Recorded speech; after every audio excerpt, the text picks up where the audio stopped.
So have you seen this ad for Indian Point? That's the nuclear power plant just 28 miles from New York City.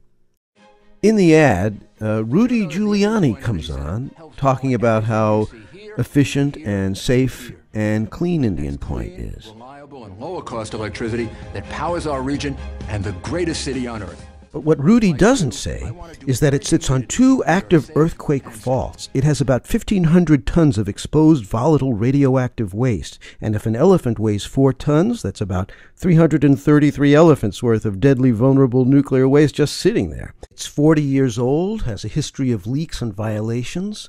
So think of a traffic jam somewhere in the radius of this plant. And a couple sitting in a car listening to this ad on the radio. And she says, "What's that on the radio?" And he says, "It's Giuliani, all about Indian Point." And she says, "Well, you know, that place is dangerous. And what if they have to evacuate if there's a problem?" And he says, "What do you mean, evacuate?" And she says, "We're talking about 17 million people in cars." And he says, 17 million people in cars?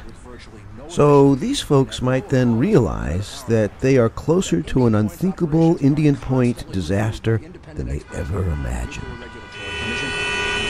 Like you, I want to do everything needed to keep New York safe and strong.